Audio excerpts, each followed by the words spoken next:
Assalamualaikum warahmatullahi wabarakatuh dan salam sejahtera. Burung merpati terbang berlapan, hinggap semua di dahan meranti. Saya di sini penuh harapan, ingin berkongsi ilmu sejati. Sebelum saya meneruskan perkongsian buku kegemaran saya, izinkan saya memperkenalkan diri.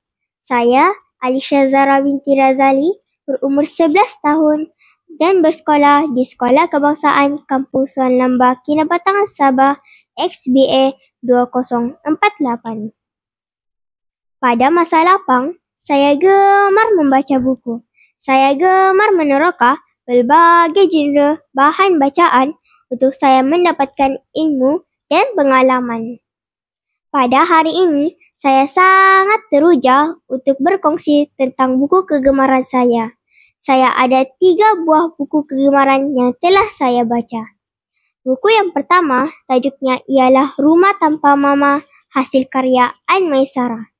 Buku ini mengisahkan tentang seorang kanak-kanak lelaki yang sering mengeluh apabila disuruh oleh ibunya.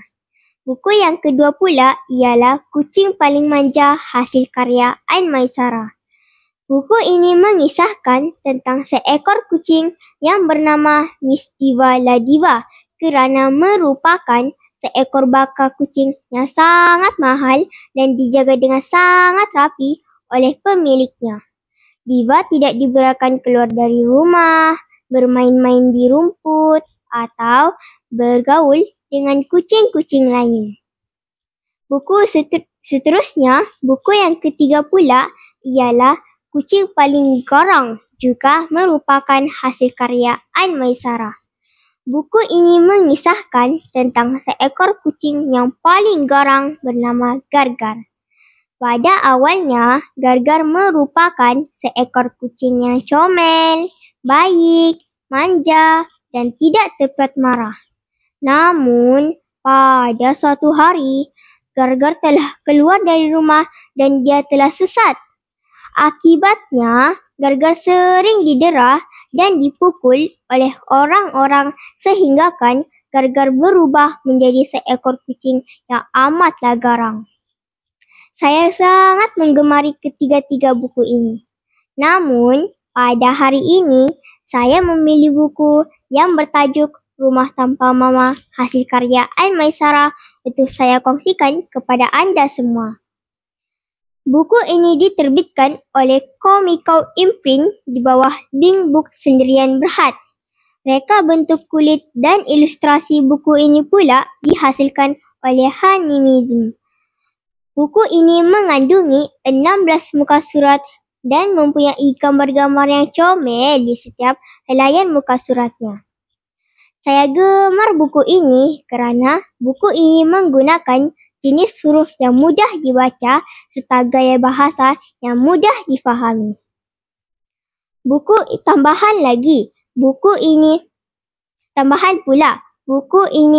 mampu milik hanya dengan berharga RM7 untuk Semenanjung Malaysia dan RM9 untuk Sabah dan Sarawak. Cetakan pertama buku ini adalah pada tahun 2022. Seterusnya, cetakan kedua dan ketiga adalah pada tahun 2023. Itu adalah tentang fizikal buku yang cukup menarik. Saya menggemari buku ini kerana tema yang diketengahkan ialah kasih sayang dan kekeluargaan. Watak utama dalam buku ini ialah seorang kanak-kanak lelaki yang bernama Aryan yang sering mengeluh apabila disuruh oleh ibunya. Dia sering memberontak apabila ibunya memanggil dia untuk melakukan sesuatu pekerjaan. Sewaktu Aryan tidak ke sekolah, ibunya sering memanggil Aryan untuk melakukan kerja-kerja di rumah. Antara pekerjaan yang disuruh oleh ibunya ialah bangun awal di pagi hari, menyiram bunga, mengemas bilik, membuang sampah, mengangkat kain dari ampayan apabila hujan turun, dan banyak lagi. Aryan sering mengeluh di dalam hati tentang mengapa ibunya selalu menyuruhnya. Pada suatu hari, pintu rumah Aryan diketuk. Aryan melihat sepupunya, Rania bersama Bonda datang ke rumah dengan wajah yang cemas. Bonda terus berlari ke arah ibu Aryan, meninggalkan Aryan dan Rania tanpa memberitahu hal yang menimpa nenek mereka. Nenek Aryan dan Rania sebenarnya telah dimasukkan ke dalam wad kerana terlibat dalam kemalangan. Oleh itu, ibu dan Bonda pun bergegas ke hospital untuk melawat nenek Aryan dan Rania. Tinggallah Aryan dan Rania di rumah. Hal ini sangat disukai oleh Aryan dan Rania.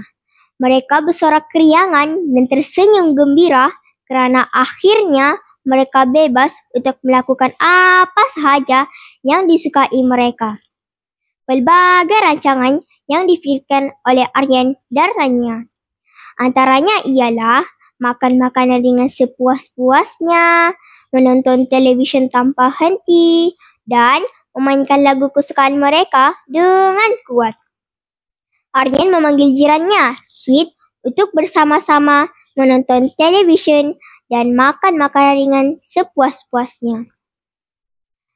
Mereka bertiga makan aiskrim dengan banyaknya pada waktu pagi dan menikmati makanan ringan yang lain seperti coklat, biskut, gula-gula dan sebagainya. Mereka berasa dunia ini seperti mereka yang punya. Tidak lama kemudian, tiba-tiba Aryan memegang perutnya. Dia merasakan kesakitan pada perutnya. Sweet pula tiba-tiba termuntah. Mereka bertiga mengalami sakit perut serentak ketika itu. Pada masa yang sama, ibu menelpon dan memberitahu akan pulang ke rumah. Mereka bertiga panik dan risau akan dimarahi oleh ibu kerana telah mengotorkan rumah. Mereka bertiga dengan kelam kabutnya menyusun dan mengemas rumah dalam keadaan sakit perut sambil menangis mengenangkan nasib mereka. Aryan berkata, alangkah seronoknya jika ibu ada di rumah. Mereka bertiga pun menyedari hal tersebut dan menyesali perbuatan mereka. Beberapa minit kemudian, ibu Aryan telah sampai. Dia terus merawat mereka bertiga dengan menyapu minyak di perut, menyuapkan bubur, merehatkan mereka di atas sofa serta dipakaikan sarung kaki. Alhamdulillah, perut yang masuk angin terus lega. Rumah yang tadi kotor terus berubah menjadi lebih bersih dalam sekelip mata sahaja. Mereka bertiga pun menyadari kesalahan mereka dan berjanji untuk tidak mengeluh lagi dan membuat masalah lagi.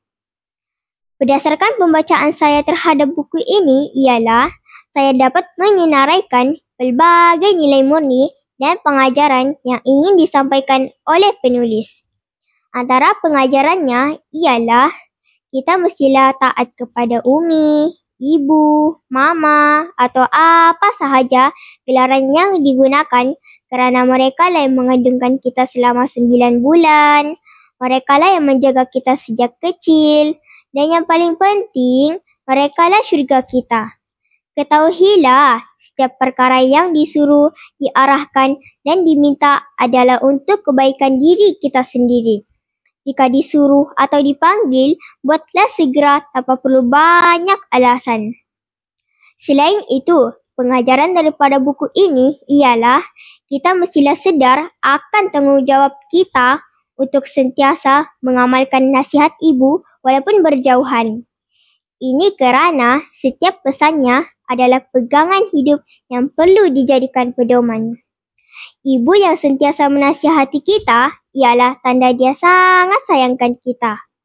Haiwan pun sangat sayangkan anaknya. Lihat sahaja sang bedal, iaitu sang buaya yang ganas pun sanggup membawa anak-anaknya di dalam yang baru menetas di dalam mulut demi menghalang daripada dimakan oleh ikan-ikan besar.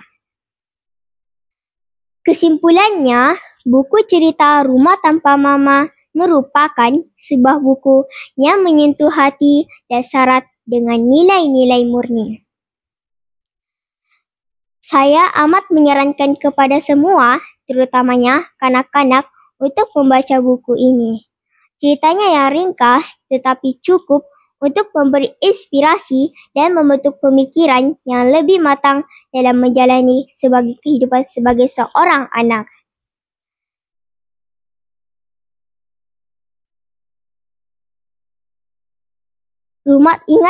Marilah kita menjadi anak yang menghormati dan menghargai seorang insan teristimewa yang bernama ibu.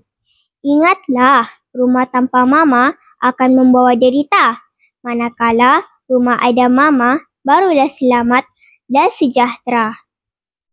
Saya akhiri bicara saya dengan serangkap pantun. Buku dibaca menambah ilmu, menjadi bekalan sepanjang hayat. Rajin membaca, janganlah jemu, agar berjaya hidup berkat. Sekian, terima kasih.